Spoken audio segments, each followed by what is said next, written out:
Welcome to Mompreneurs, where we celebrate and learn from fabulous Black women out here killing it as moms-in-chief, running both their households and their businesses.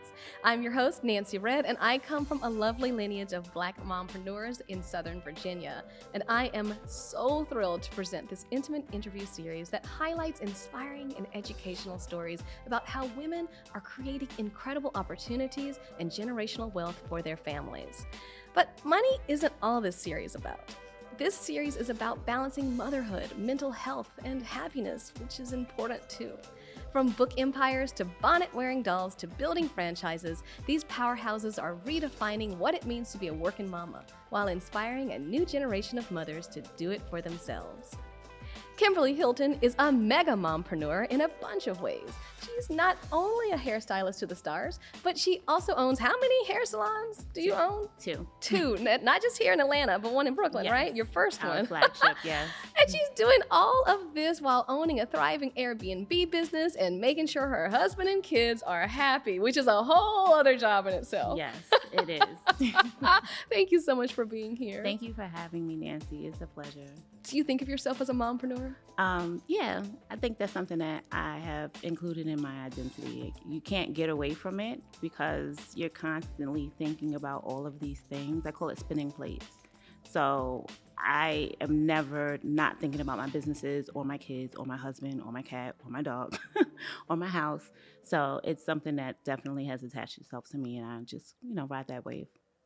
And you're fortunate because why I'm really excited to interview you is you are an inspiration to so many. Oh my God, thank you. Because you're so welcome. You have earned it because a lot of people are in the situation where they've got this family or they want this family. Mm-hmm. And in today's society, it's like, how I pay for this family. Mm-hmm.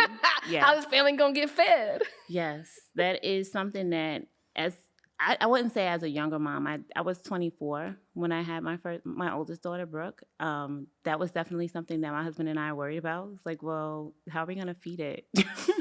Where is it going to go to daycare? But it, honestly just figures itself out. That sounds wildly irresponsible. But it, with developing these relationships between him and I and making a plan for our life, it kind of just falls into place. You start accomplishing goals. You feed off of each other. You kind of parallel play with each other. Like, well, I'm going to do this. All right, cool. I'm going to do that. And then you guys just make it work. I mean, that's all I can really say. It sounds simple, but it's not. It was really hard. It is really hard, but you have to be strategic about it. Yeah. And at a time where you were more stressed out than ever, you decided to become an entrepreneur. And I can't even call you, you are a straight up mompreneur because when did you start your first business? I opened my first business in October of 2013. My youngest daughter was 3 months old. And it was difficult. I can't say that I would do that again or that I would suggest that someone else do that. So you have two children right now, two wonderful daughters. Yes. One is 11 and one is 9. Yes. So you have been a mompreneur for 10 years. Yes, collectively. and so what's interesting about this is you start this business and you have these babies. And what inspired you? Said it was hard, but what made it less hard than not starting your own business? I've always wanted to be a hairstylist, I think. It was one of those things that I said I wanted to do, and it was a hobby as a teenager. And then I kind of spun around and came back to it when I was You were the girl adult. who everybody came to get their cornrows. I was on the stoop braiding hair. In Brooklyn, right? In Brooklyn, literally on the stoop outside. I lived on a 2-lane street too, so it was a heavy commercial block, and you'd see me outside braiding hair. It was the most ghetto thing ever. No, it's fabulous. But I love it because, that's a part of our culture. So I'm glad I got to experience that. But the reason why I really stepped into entrepreneurship is because in working for other people, I just wasn't as fulfilled as I knew that I could be. And I also never really liked having a glass ceiling. I always like my options open. I always like knowing that if I want to go further, I can. And if I want to chill, I can. And the only way that you can do that is by becoming an entrepreneur. And as hard as it was, that mindset and those amenities really pushed me to do that, especially at that time. It was very, very difficult to do it when I did. And what's important is you were the neighborhood hairstylist, but you were not a licensed hairstylist. No. What were you doing? You did not become licensed until right before you had your first kid, right? Yes. And so what were you doing before then?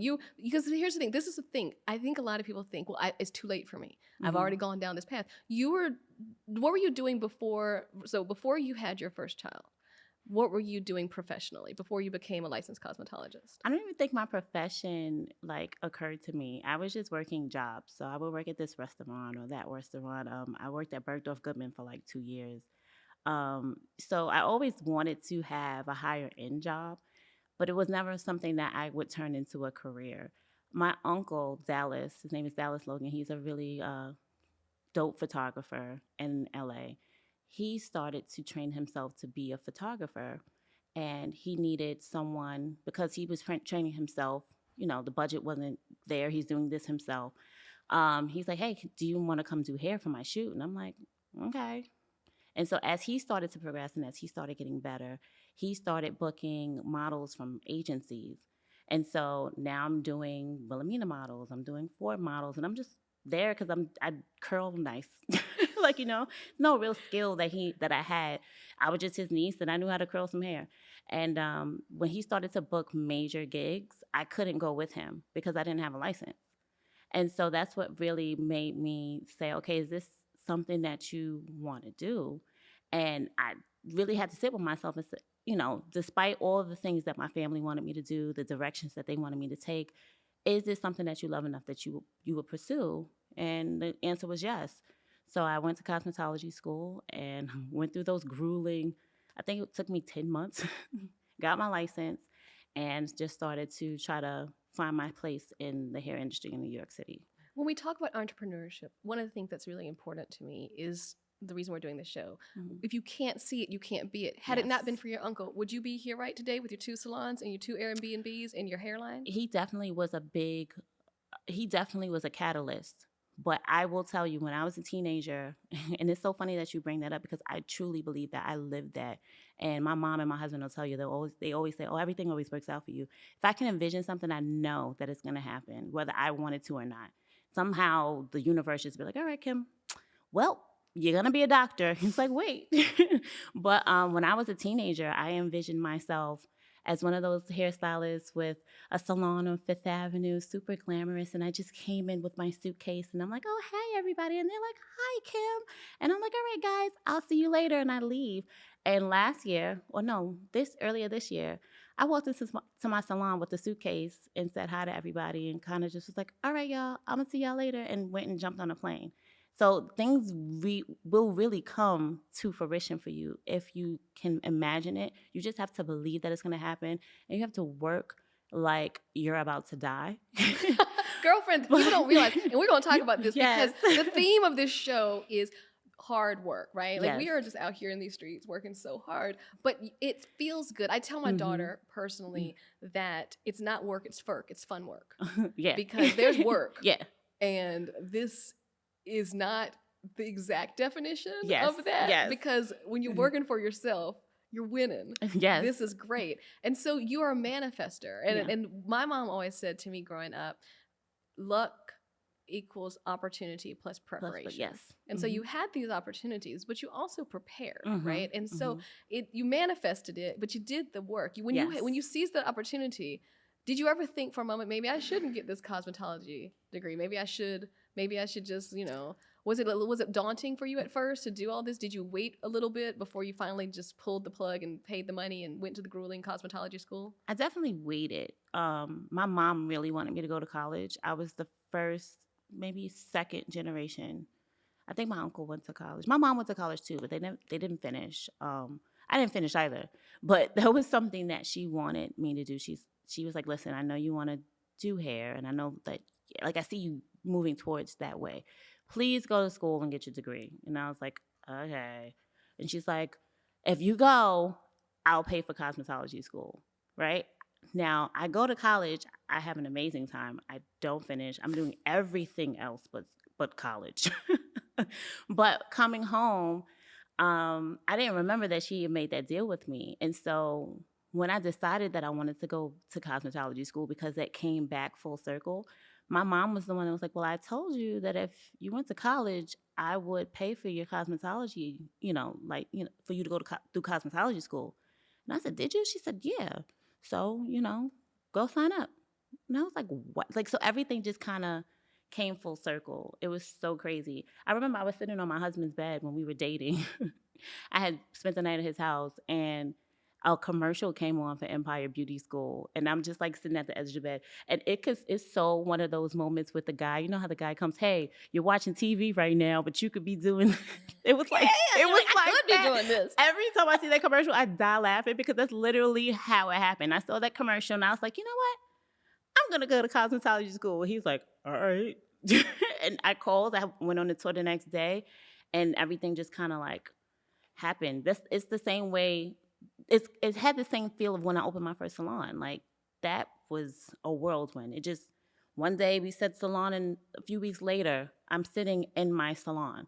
So it's just it's unbelievable, but it happens and it's crazy. But I just love going for the ride. I really do. You go to cosmetology school. You graduate in 2009. And then you have your first baby. What went through your mind when you found out you were pregnant? Tell me what you were feeling at this point when, because you and your husband weren't fully together. No, yet we had only been together for 4 years. So we were both very young. We weren't teenagers, but we're still young. We're in New York. We're both trying to find our lanes in our prospective fields, and everything's new and exciting. And then it's like, oh, I don't feel good. It's like, oh, I wonder why I don't feel good. Then I went to spin class, and I couldn't finish the spin. I used to always go to spin class. Couldn't finish the spin class. And I was like, what is going on? And then I found out I'm pregnant. So I'm like, okay, well, I'm not 17, so that's good. And he seemed like an awesome dude. I'm not gonna get in trouble. My mom shouldn't be upset. Like, I'm 24. All right, cool. Let me tell him and see what he thinks. He's like, he looked like he stuck a fork in the socket. He's like, what? And I'm like, are you shocked?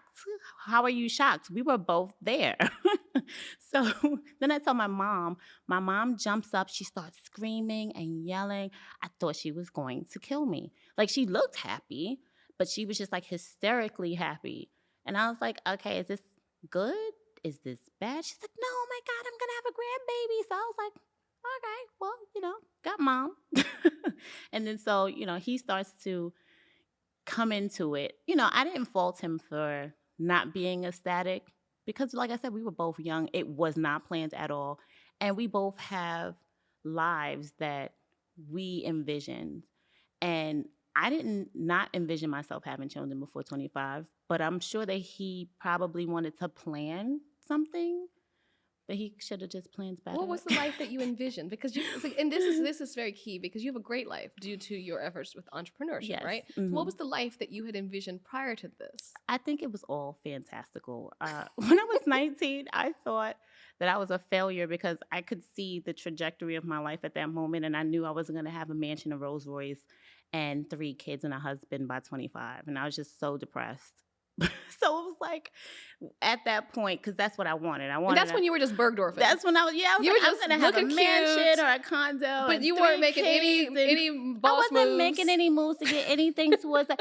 I wasn't doing any work. Just making yourself sad with the theory. With things that were so unrealistic. And that's when I really started to be like, okay, maybe you should start thinking about a realistic life, like things that you can achieve. What is it that you want to do?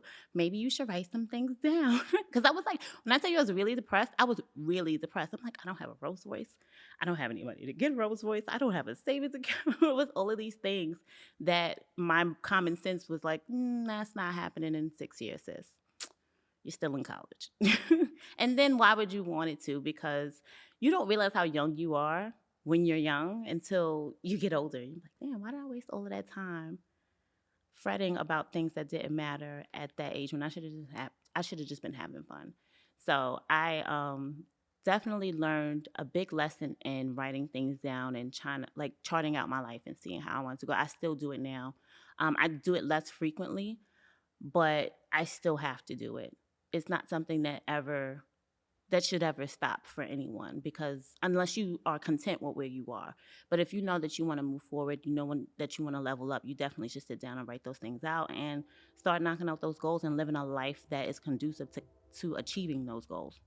Okay, so when you're talking about this and you're looking at this fantastical idea of life you had at 19, and you weren't working towards these goals at all, and you started writing them down. You started writing down more realistic goals and looking at them. I think that's what's interesting, because a lot of us in our head, we think that if it's in our head, it's either not attainable or unrealistic. But when you start writing things down and looking at them, it's kind of like getting on the scale. Yeah. You cannot avoid what's actually on that piece of paper. You have to kind of come to Jesus with it. Yep. You have to face it. And I think, and this was from no other place but my brain. I'm sure there's probably a book or something that says that you should do this, but I didn't get it from there. I literally opened the notebook and I wrote down who I felt I was. And I was very brutally honest with myself. I wrote down everything. At that point, if I was a liar, I wrote down I was a liar. Like, anything that described me in that moment, realistically, I wrote it down. The next page I wrote who I wanted to be. What type of woman do you want to be? And this is real talk. It sounds cliche, sounds made up. Definitely still have the book. And then after that, I wrote down how I felt at that point. How do I get from here to there? What things do you have to do that you know of? Because you only know what you know, and you don't know what you don't know. But from the standpoint that I had right then, what do I do to get from this woman to that woman? So if one of the things that I wrote down, for instance, was that I wanted to travel more. I didn't have a passport. One of the items on that third page was get a passport. So even though it seems simple, right? And like you said, you have it in your brain and you're like, oh, I'm going to do it.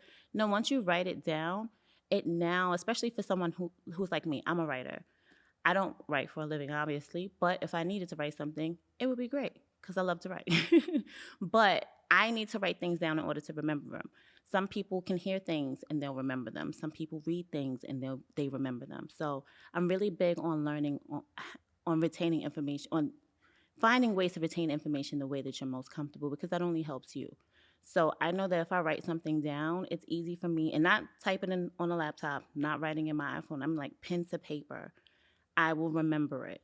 And then I also have it to come back to see what I need to do and what steps we're taking. And, if somebody says, hey, we're going to go, I don't know, do X, Y, Z, then my mindset is, how does this match with my goals? How does this align with my goals? Like if one of the things was being late, right? I don't want to be late anymore. I want to be a very punctual person. And if a friend comes to me and says, hey, we're going to go to this club tonight, and then we're going to go to an after hours later, I know I'm going to be out till 7 o'clock in the morning, but I have to be at work at 9.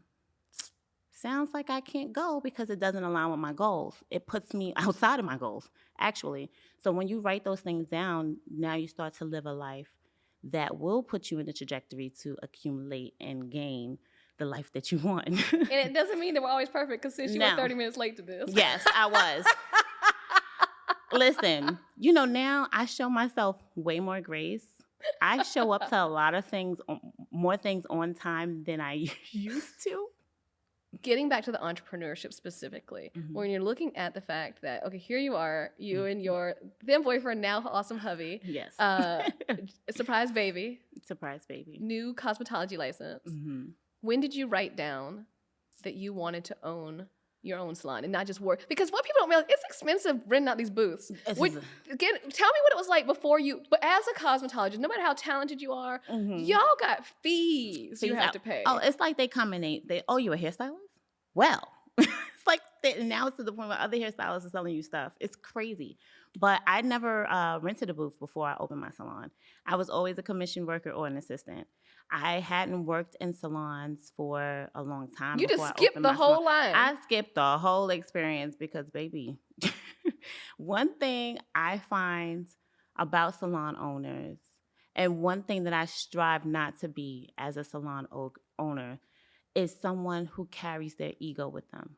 And of course, I don't do that in life also, but especially in my salon space, because I know what it feels like to have a salon work for someone who you feel like is playing against you. I've had salon owners like literally want to fight me. As just another salon owner? No, or as an independent? As an independent contractor, I'm working here and she's not getting as many clients as I'm getting, right? But for me, in my business mind, right, that's better for you. I'm thinking like Chinese restaurants. If everyone else is around me getting clients, maybe some of those clients are going to jump off over to me. Or maybe I need to up my game and look at you. I would be coming to you and say, hey, sis, how you getting these clients? Or better yet, I'm working for you. I give you 50% of everything that I do. So every time somebody walks in this door for me, you have just made money without picking up a comb. So I want to talk about this. So layman's terms. So when I said renting out a booth, that's what I meant. So for those of us who don't fully know, you may have been an independent contractor, but that doesn't mean your money is independent. Explain to us. So that's what I mean renting a booth. Okay. You didn't. So renting the booth means you rent the booth, but then you keep all the money. But you were doing it. So I show up, and if I charge someone $400 for the weave, the salon owner gets $200, and I get $200. Yes. And so that's the thing, and that's the routine and the rut that a lot of really talented people get into. But it's hard to make that jump. When did you realize, okay, if I'm ever going to actually make some money off of this, or like keep my sanity and not go to jail fighting with these women? Because I have a feeling that on your list of things about you is you cannot put up with stuff. No, I don't. I don't go for a lot of things. I don't know if you're into it, but I'm a Taurus. I don't. I'm a Taurus. Oh, do you? Yes. See, this is perfect. I cannot even. I don't do. I can't. My face, I try to control it. I cannot. Sometimes things just come out of my mouth, and I'll be like, oh, I said that out loud. Nobody. I actually had a bolder moment. You know how sometimes God throws feather and I'm like, all right, here's this feather. Look at this is the sign you should go. And you don't listen to the feather, so he tosses a boulder and you get hit with the boulder. Got hit with a boulder. So I left one place the place that I really got my bones, the place that I really learned what to do, what not to do. I left from there because an unfortunate situation happened and we just couldn't come to terms with it. I wound up going to a salon in Brooklyn, which I said I would never do, especially since I used to work on Fifth Avenue and, I had a certain type of clientele. This was before the Brooklyn glow up. This is before the Brooklyn glow up. This is like this is the same year. This is all 2013. So March, I leave from this place and I start working in this place in Brooklyn. April, I'm out of there. I go home. I start doing hair in my apartment now. I worked all the way up until April 27th. I'll never forget. My due date was May 7th. So the last client I took was April 27th. And I had Claire. I was in the house. I referred all my clients who were still coming to me in Brooklyn because a lot of them actually did stay with me, which was amazing. They would come to my apartment. I had like a salon chair. I had a whole sink set up. Like you didn't have to lean your head forward. You sat backward. Like I made sure that it was super comfortable. And after I had Claire, I was officially just not doing hair, right? Because I have this new baby in the house. I had directed all my clients to other stylists that I knew were comparable. And my friend Jazz calls, and she's like telling me about all the hair woes that she's having or, just little things. She wasn't looking for me to feel bad for her and say, hey, come let me do your hair. But what she didn't know is I had postpartum depression. And so I'm talking to her, and I'm like, you know what? I feel like doing hair. Just come get your hair done. She's like, no, you just had the baby. And she's actually the one who got me started, got me to doing hair again. And once I did her hair, I was like, I think I can manage this.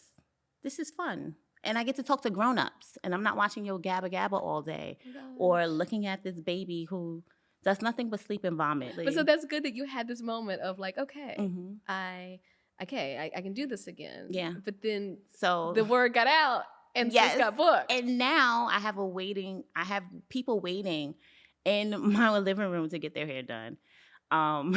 It was so funny because I had to call one of my homegirls who used to work at the salon with me in Manhattan. I was like, hey, can I pay you $50 to come to my house and wash hair? And she's like, what? I said, well, I have 4 clients today. And, I feel like things would move a lot smoother if somebody was just there washing hair. I could tell them they'll come earlier. We bang this out and, we go. So she's like, all right, cool. So I had an assistant in my house in a 1-bedroom apartment. It was insane. Hovain probably hated me for a little bit because he would come home and he'd be tired and it's a bunch of cackling going on in the living room. But my mom had, when I was going through all my, I'm sorry I'm being so long with it. My mom had started looking for salon spaces when I was having issues with my first boss. And in 2012, she's like, oh, there's a salon. It's on Sterling Place. The guy is like, really eager to rent it out. It's always been a salon. His mom owned the building. She passed. He inherited the building. He really wants to keep it a salon. So we go check it out. It's not big. It's pretty much perfect. But I was just like, not listening to the feather.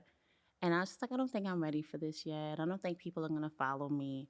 And so while all of this is going on in my apartment, and I have an assistant, we got kids, we got all kinds of stuff going on, my mom calls me and she's like, guess who called me today? And I was like, who? She said the landlord from the salon on Sterling Place, because he had wound up renting to someone else. Well, she left.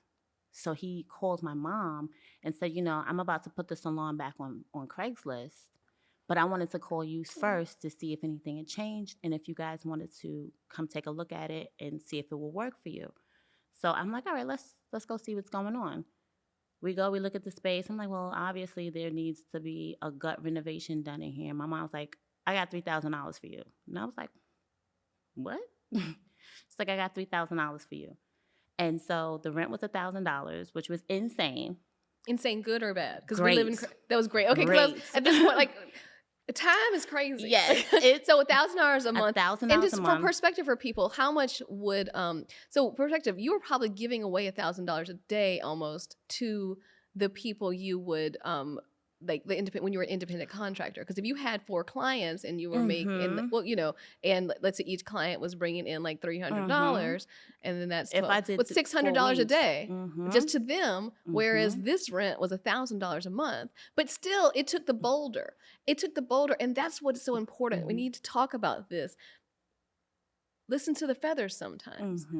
You almost missed your, if you hadn't had the incredible mom you had, we wouldn't be here right here today. No, we wouldn't. You would still be, you probably been kicked out of that 1-bedroom apartment because you're not supposed to be doing hair. Well, they didn't really care about that apartment, girl. but it definitely, you do have to listen to the boulder sometimes, but sometimes it's good to wait for the feather. I mean, it's good to listen to the feather, but sometimes it's good to wait for the boulder too. You kind of got to feel it out and see what happens, because I am truly grateful and blessed that everything happened the way that it did. And waiting for the boulder to come, in between the feather and the boulder, there was so much learned and there was so much experience in that short period of time that it prepared me for when the boulder came. And I'm like, well, I know what to do. Well, I can do this. It just gives you more wiggle room. So I'm not saying that you should, but if you feel like you should, go for it. It's not going to kill you. It's not going to kill you. It's not going to kill you. It's definitely going to raise your capacity. So, okay, so you go from having to leave the salons to being in your apartment to what was the month of, was it 2013? It was 2013. This is July now. July of 2013. And so you start your own, what was it called? It was called Beauty Mark. It was always called Beauty Mark. Beauty Mark. What made you choose that name? Because I have a lot of them. Aww, I have a lot of beauty marks, and my daughters have beauty marks also. And, I just wanted to pick something that was timeless, that was classic, that was elegant, something that would be of the ages. You will always hear Beauty Mark and go, Kim. So this is July. And this is what I mean between staying in between the feather and the boulder.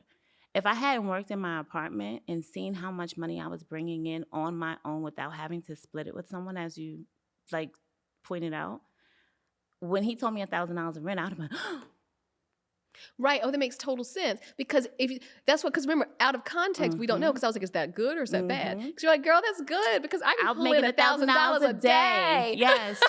I'm making $1,000 a day and I don't have to leave my house. I literally just have to take a shower and put on something that I didn't sleep in.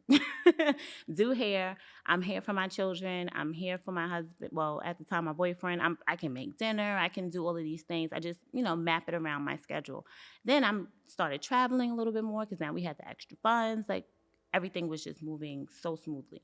So you realize that $1,000 rent is nothing. No. Yes. Okay, so usually my next question is, how long did it take for you to be profitable in your salon?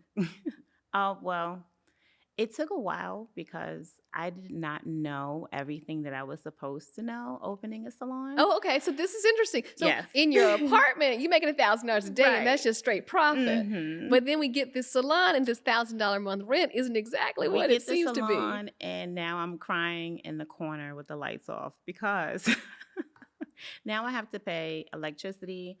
I have to pay 2 rents. Well, contribute to 2 rents, right? Because I still have my rent at home. Still have bills at home. I still have all those same bills that I have at home at the salon. So now it's double. And I'm like, why didn't I just keep doing hair in my apartment? Also, on top of that, I did not have a lawyer look at my lease. I did not have an accountant or a bookkeeper. I did not have, what else was I missing? So I wasn't charging taxes. And the IRS comes and they're like, hey, oh my God, congratulations. You opened a business. Do you have our sales and use tax that you've been collecting? It's like, oh, excuse me? Yeah, our tax that you're supposed to be collecting and putting to the side. What tax?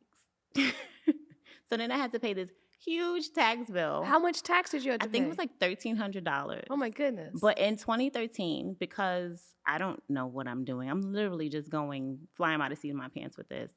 I was charging $35 for silk press.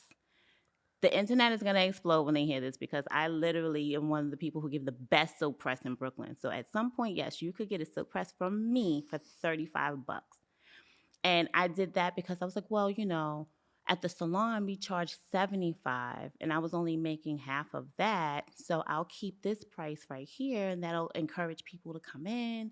It's comfortable, and also I'm scared to death to charge people what I'm worth, right?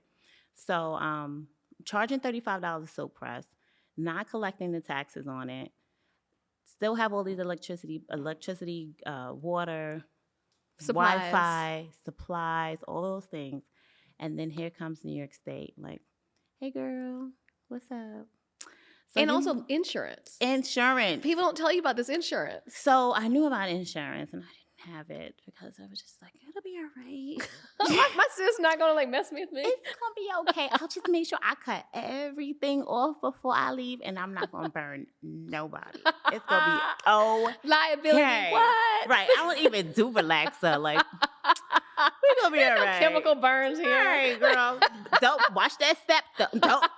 Don't fall in that crack. Listen, I done told you. So insurance was probably skipped. But we have it now, y'all. That's the thing. You start from somewhere. I have to laugh because you, like a Taurus, you're hard on yourself. Yes. I'm so hard on myself. And you felt so stupid, I'm sure, at Yes. first. Why, when the tax person comes, like, why didn't I charge while I was working? What is going on? But it's the baby steps. You got going, Yes. right? Yes. And so I think that's very key because if you had given up that year, Yes. if you had given up the year that maybe were you in the red that year or close to? Absolutely red. Absolutely I don't think red. I knew what being in the black was until about 2015. And the thing is, any business person who looks at just business from numbers, every Uber, every business is in the red for a decade sometimes, right? Yes. But when it's personal, when it's us and we're out in these streets and your mama's giving you the $3,000. Yes, you got to pay that back. Because she wanted her money back, girl. Oh, it just feels like the sky is falling and you Yes. should just give up because why did you ever think that you could do anything? Yeah, and fortunately for me, I was younger, and when you're younger, you have like this I don't know, this ball of energy. It was like, can't tell me anything. Who gonna check me? I'm gonna do whatever I want. And so I'm happy that happened then, because if it happened now, I'd be like, I don't think that's a smart idea at all. I don't think you should do that. So it was the perfect time because I still was stupid enough. What, though? Here's the thing. The lesson of this all is whether you're young or old, Yes. if you want to start a business, you just got to stick with it because each year you have learn. to, That's yeah. what my mom always said. She said, you cannot expect to know everything. Yeah. You're going to make some Yeah. mistakes. It is not a personal flaw because this year you're coming up on your 10th anniversary yes. and you have a big thing to celebrate, right? Yeah, we banked $100K last year, after a pandemic and a whole quarantine. And when I saw those numbers, I was shocked. I had to like refresh the page. I was like, wait, what? That says, wait, how did we do that? But it was because so many people were coming out of doing just Zoom call hair. They were needing the care that we take for our clients. They needed the talks that we give to our clients. I have been able to build a salon that not only cares about hair care. When you come to Beauty Mark, you can find a babysitter. You'll find somebody to fill a position that you might have had open at your job. The culture of the salon is so crazy. Like I did it and I still don't believe it. I'm like, wow, did she just? You gotta go outside. What is happening? But that's what's great. That's why you were able to profit, not gross, profit $100K. Mm-hmm. And out of curiosity, what was the gross? What was the gross out of curiosity to make the $100K? Gross, jeez. The gross had to be upwards of like 160. I think, yeah, it was upwards of 160. And that's a startling number to see when you're not used to seeing it, or when you're not even prepared to see it. Like, you know, it happens so seamlessly and it happens so easily. And I say this, and I definitely did not work last year. Well, and that's what I want to talk to everybody about. You started this, you were in there with the IRS knocking on your door all the time. You made this $100K of profit from this one salon. We haven't even gotten to your other salon. No. We haven't gotten to your hair bundles. No. We haven't gotten to your Airbnbs. But this is a great place to focus on this interview because it's something a lot of people want to do. I want to open my own salon. Mm-hmm. You were able to accomplish this profit without even being there. No, I wasn't there. Because you hired a good team. I'm sure the team has told you, I bet you we made this money because you weren't here. Because you just left. When did you leave? So I actually got asked to leave. But not for bad reasons. So I have a really good friend. Her name was Irobia. We went to high school together. And she was the other girl. Well, there was about 5 of us. My high school produced 5 great hairstylists, low-key, yeah. So she was one of the other girls that was braiding hair in the lunchroom and, you know, doing all. But she used to do hair at home. Like, she used to smoke some flat twists. So she had clients and everything. I used to just do hair for fun. So, you know, we crossed paths every now and again, and I would see her. She helped me with my baby shower randomly for Brooke because I saw her on the street one day, and she was like, "What's the matter, friend?" I was like, and she was like, "What?" So, you know, she jumps in, helps with that. Then I don't see her for a few months to a year, and then like we always just cross paths, right? So she comes and she's like, "Listen, I wanna get my cosmetology license." So I was like, "Oh, well, here's what you need to do. Here's the person you need to call.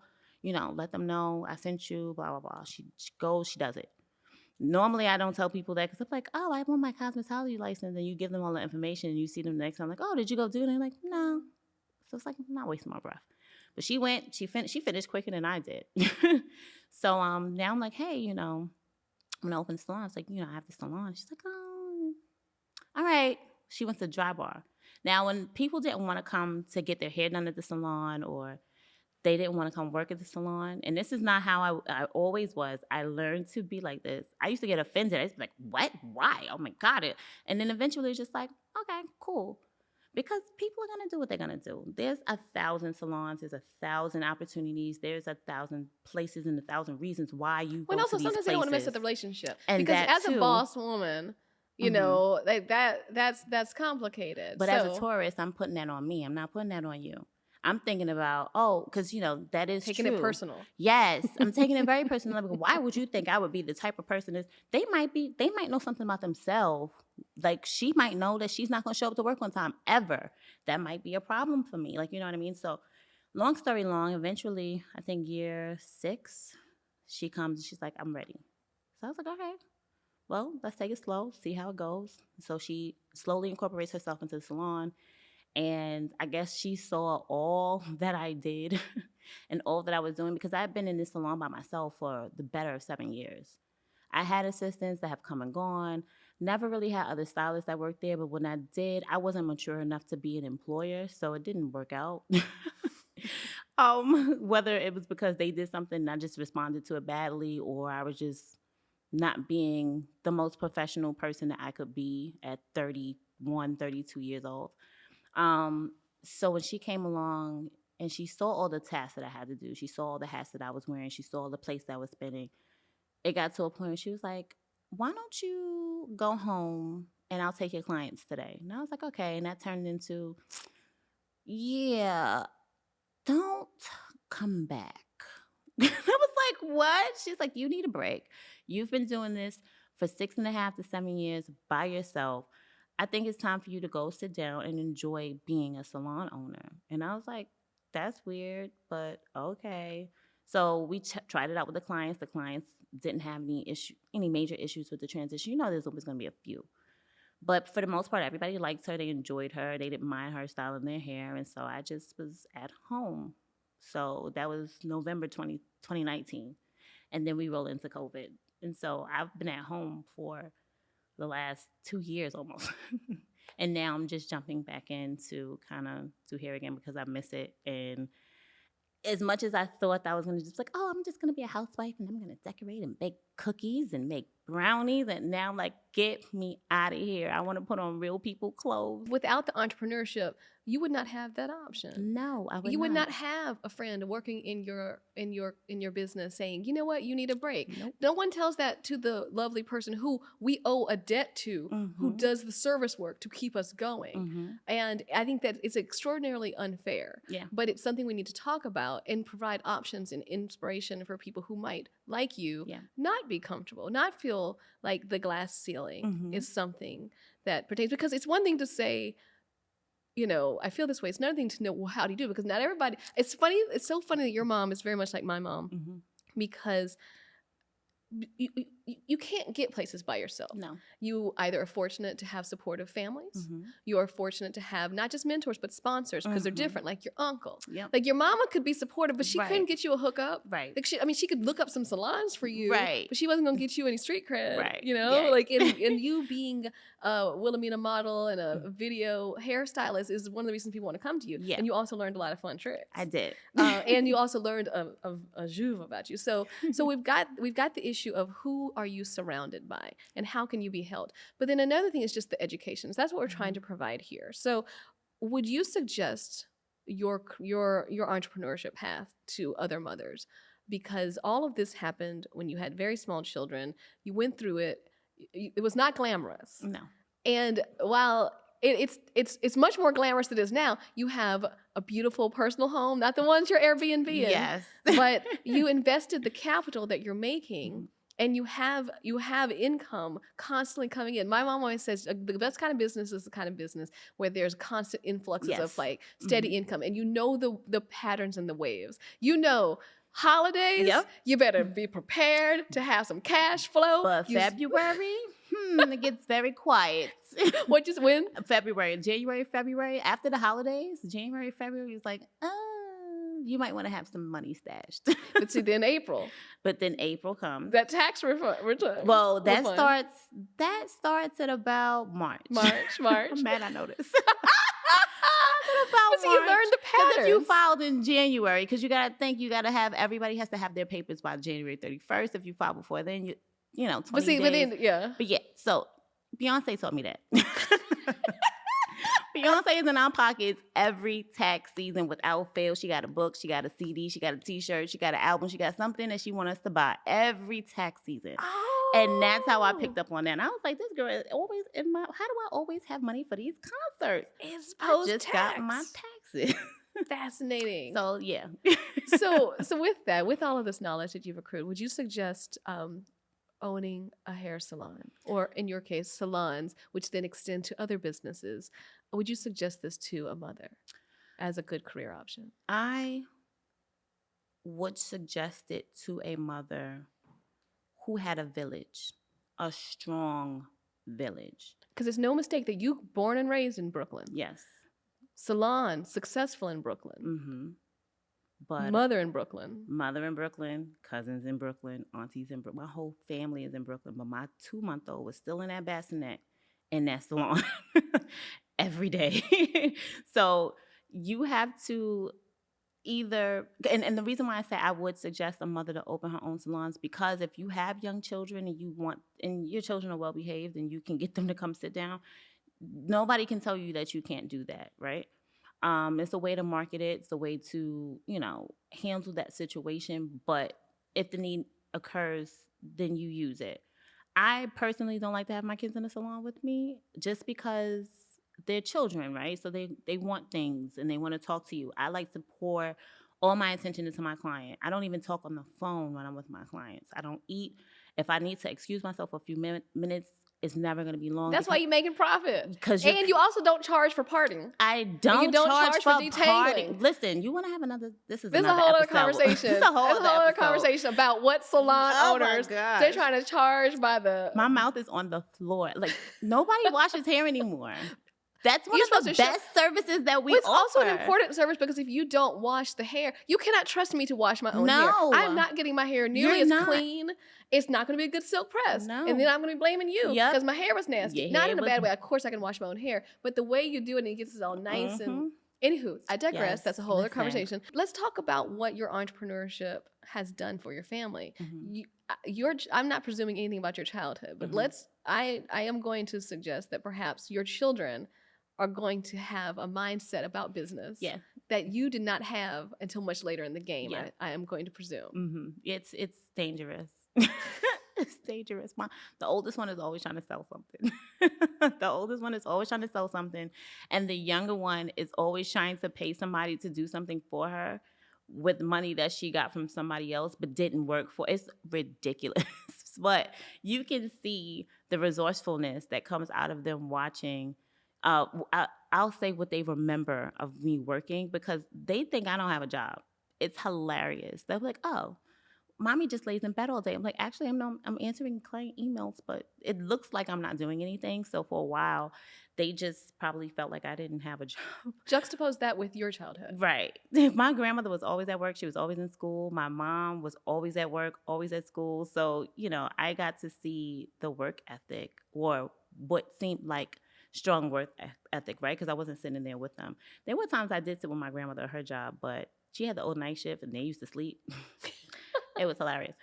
But, even still, they definitely have picked up on, because it's not just me. I know the show is, this episode is about me. My husband's an entrepreneur too. We both eat what we kill. And so to see the both of us running and grinding and always on the phone and having to look at these things or create these things, I think that really imparted the tone of entrepreneurship, resourcefulness, and just doing for yourself on them. And I am anticipating the results. Well, but think about, it's interesting when we think about the value that is put on their time for your children. When you think about, like, your children already are realizing, wait, I think, how much is my time worth? Yeah. That's not what we were taught growing up, and what a blessing. How does it make you feel to realize that you and your wonderful husband have created an aura around your household that thinks about what's best for the individual and thinks about things in terms of ownership and confidence? I think that if I am blessed to have grandchildren one day, that they're going to be amazing, because if I did what I did correctly, and I believe that I did, I took what my mom and my grandmother showed me and I went a little bit further. And now I'm giving something to them and they're going that much further. So my grandkids are going to be amazing. Like, you know what I mean? They are so self-aware and they're so confident. And when they're not confident, they have the confidence to say that they're not confident. I'm going to cry. But these children have had the opportunity, and we fought for them to have the opportunity to see what, I don't want to say grinds, because I don't really feel like I don't like to say grind, I don't grind, but they've had the opportunity to see what love and alignment looks like. And they've also had to see they also had the opportunity to see what conflict resolution looks like. They've had the opportunity to see us go from living in a god-awful small apartment in New York City to this big house in Atlanta. My daughter asked me for her own room. What was that, 2020? She's like, Mommy, I want my own room. 2021, sis had her own room. So I hope and I pray that they remember all of these things and they pass them forward to their children. And I hope that that's what my bloodline is, the product of my bloodline is, that we have all of these little people going out and just being go-getters and really trusting in themselves, believing in themselves, and knowing that their future is in their hands and they can design their own life. So, yeah. I love that. Thank you so much No for being here with problem. me. Oh, my fellow Torian. I know. It was so nice. Oh, it's so wonderful. Thank you. Really appreciate this. I think there's so many lessons learned here. Mm-hmm. Perseverance. Things take time. Yes. That it's not built in a day. It might not work out the very first moment. You might, and also you're going to have ups and downs. You're Yes. balling in your apartment. Fell apart a little bit in the studio, but you kept on trucking, and now here you are. I feel like your timing was right. Mm-hmm. You did not immediately get your children their own rooms. Mm-hmm. That you waited until the time was right. Yes. You did not immediately start trying to look like new money. Yeah, no. That's one thing that we are very, and I look at other people and I look at our peers and I'm like, oh, wow, they went here, they went there. Me and Hope will sit in the house and we'll watch TV. I'll drink my wine and he'll watch sports and we'll just be chilling. And, you know, when the time is right, then we step out and it's amazing. But I think a lot of people, and I always say this to my mom, they think that we make more money than we do. And I'm not saying that we're not successful, but anybody can do what we're doing.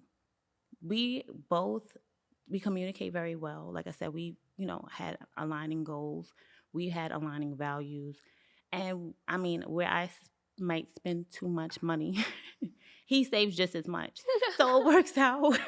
In general, for a mother who has her own skill, who might not be passionate about cosmetology, Mm-hmm. who's passionate about her own type of thing, what is your advice to that person listening or watching us right now, who's desperately wanting to make what you're doing for your children, create a future where each child gets their own bedroom, Mm-hmm. and there's stuff and there's hope and there's so much excitement Mm-hmm. about jobs? Because when I was growing up, I wasn't excited about a job. You weren't excited to go work retail or whatever, but you're excited to do the things you're doing. This is exciting. What's your advice? Who wants that for their kids and their families too?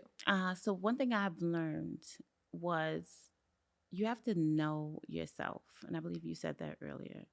I sit with myself frequently. And some people might call it meditation.